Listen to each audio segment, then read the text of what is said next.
اس دوران میں اقبال نے مغرب کو گہری نظر سے دیکھا. علم و سائنس کی ترقی نے یورپ کو بام فلک پر پہنچا دیا تھا. وہ اقتدار و حکومت کے اعلیٰ منصبوں پر فائز تھے.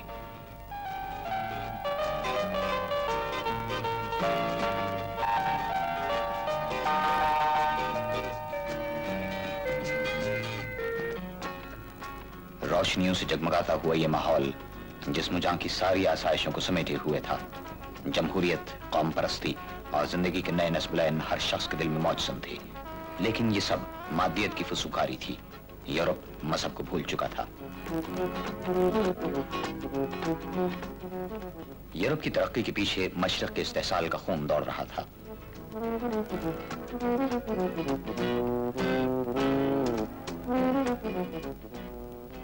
اقبال مقلد نہ تھے کہ مغرب کے روب میں آ جاتے. انہوں نے اس چشمہ ظلمات کو دیکھا اور اس کے باطن میں ڈوب کر اس طرح ابھرے کہ اسلام کی نشت الثانیہ کے سب سے بڑے نقیب بن گئے. یورپ سے واپسی کے بعد اقبال نے وکالت شروع کر دی اور ساتھ ہی گورنمنٹ کالج لاہور میں فلسفے کے پروفیسر بھی ہو گئے.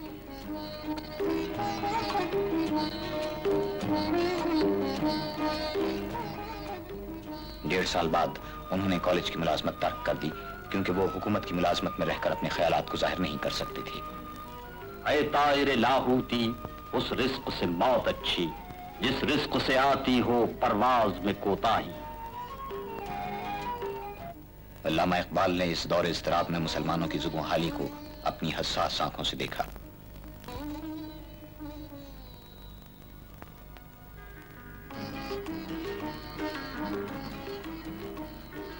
انہوں نے دوسروں کے عروج اور مسلمانوں کے زوال کی انتہا کو محسوس کیا.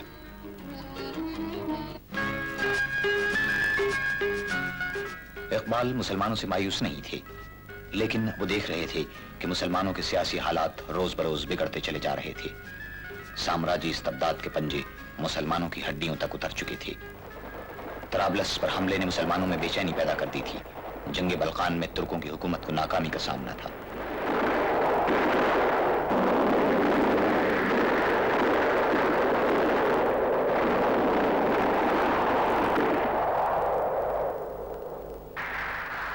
ان سب حالات سے بر صغیر کے مسلمانوں میں شدید اضطراب کی لہر دوڑ گئی تھی اور وہ مسلم اقتدار کے خاتمے کو انتہائی تشویش کی نظر سے دیکھ رہے تھے.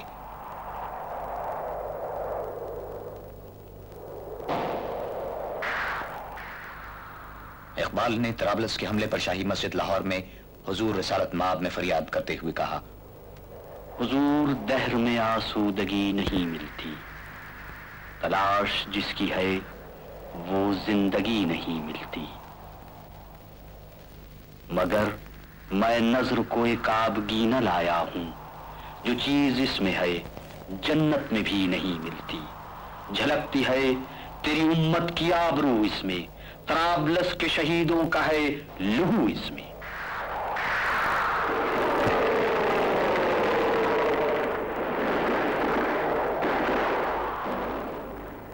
جنگ عظیم اول میں مسلمانوں کی تباہی اپنی انتہا کو پہنچ گئی. شام، لبنان غلام بن گئے. عراق محکوم ہو گیا. شرق اردن پر غیروں کا پرچم لہرانے لگا. مصر پر سختیاں کی گئیں. سلطنت ترکیہ عثمانیہ پارا پارا کر دی گئی. اقبال کی چشم بینا اس سارے کھیل کو دیکھ رہی تھی. ہو رہا ہے ایشیا کا خرقے دیری نہ چاک، نوجوان اقوام نو دولت کے ہیں پیرایا پوش. آگ ہے، اولاد ابراہیم ہے، نمرود ہے، کیا کسی کو پھر کسی کا امتحان مقصود ہے. سامراج کی قوتیں ایک نئی سازش کا جال بچھانے لگیں. یہ فلسطین میں ایک یہودی ریاست کے قیام کا منصوبہ تھا.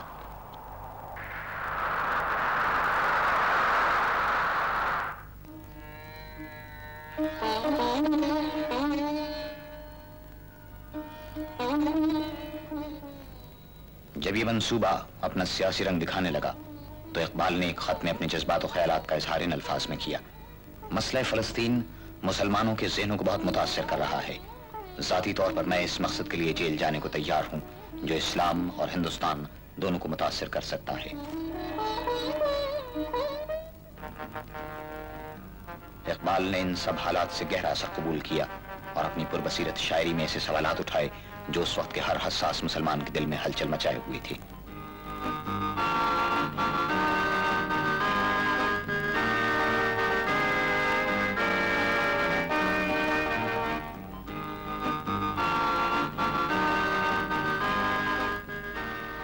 خضر راہ میں انہوں نے لکھا: زندگی کا راز کیا ہے، سلطنت کیا چیز ہے، اور یہ سرمایہ و محنت میں ہے کیسا خروش. اقبال نے زندگی، سیاست، معاشیات اور مسلمانوں کی نجات کے تمام بڑے مسائل کا حل پیش کیا. زندگی کے بارے میں اقبال کہتے ہیں: زندگانی کی حقیقت کوہ کن کے دل سے پوچھ، جوئے شیرو تیشو سنگے گراں ہے زندگی. حجاز، ایران، ترکی اور دوسرے اسلامی ممالک میں اسلام کی عظمت دیرینہ کا خاتمہ ہو رہا تھا.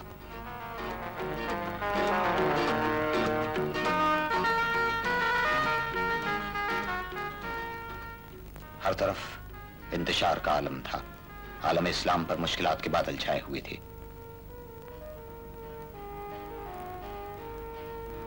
ہو گئی رسوا زمانے میں کلاہے لال رنگ، جو سراپا ناز تھے ہیں آج مجبور نیاز.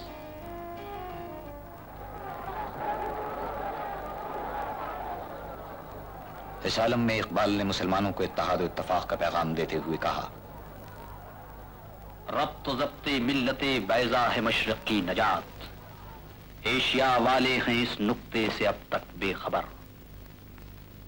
پھر سیاست چھوڑ کر داخل حصار دی میں ہو، ملک و دولت ہے فقط حفظ حرم کا ایک ثمر. ایک ہوں مسلم حرم کی پاسبانی کے لیے، نیل کے ساحل سے لے کر تا بخا کے کاشغر.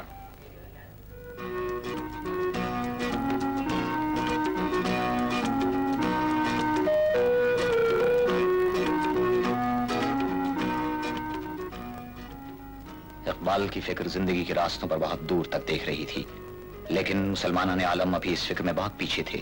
خود بر صغیر میں اقبال کی آواز صحرا کی اذان کی حیثیت رکھتی تھی. وہ ابھی اپنی انجمن میں تنہا تھے. بر صغیر میں کانگریس کے زیر اثر وطنیت کا رجحان تقویت پکڑ گیا تھا. اقبال نے اس رجحان کی مخالفت کی. یہ بت کے تراشی دے تہذیب نوی ہے، غارت گر کاشا نئے دین نبوی ہے. بازو تیرا توحید کی قوت سے قوی ہے، اسلام تیرا دیس ہے تو مصطفی ہے. نظارے دیری نہ زمانے کو دکھا دے، اے مصطفی خاک میں اس بت کو ملا دے. مسلمانوں کے لیے اقبال کے اس پیغام میں بڑی دلکشی تھی.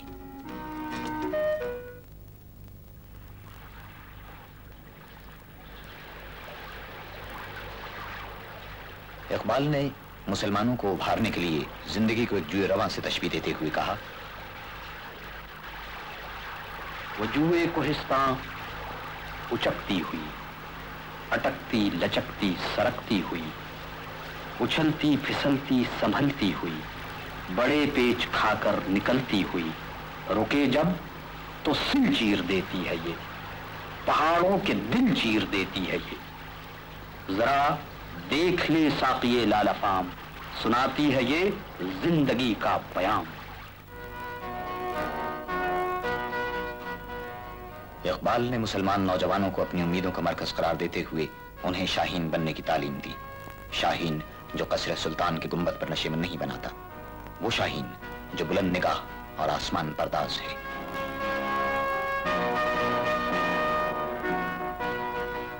اقبال نے اپنے دور کے بڑے بڑے فلسفیوں مثلا مارکس، ہیگل، برگساں، لینن اور نیتشے کے افکار کا مطالعہ اسلام کی روشنی میں کیا اور انہیں قرآنی تعلیمات پر پرکھا.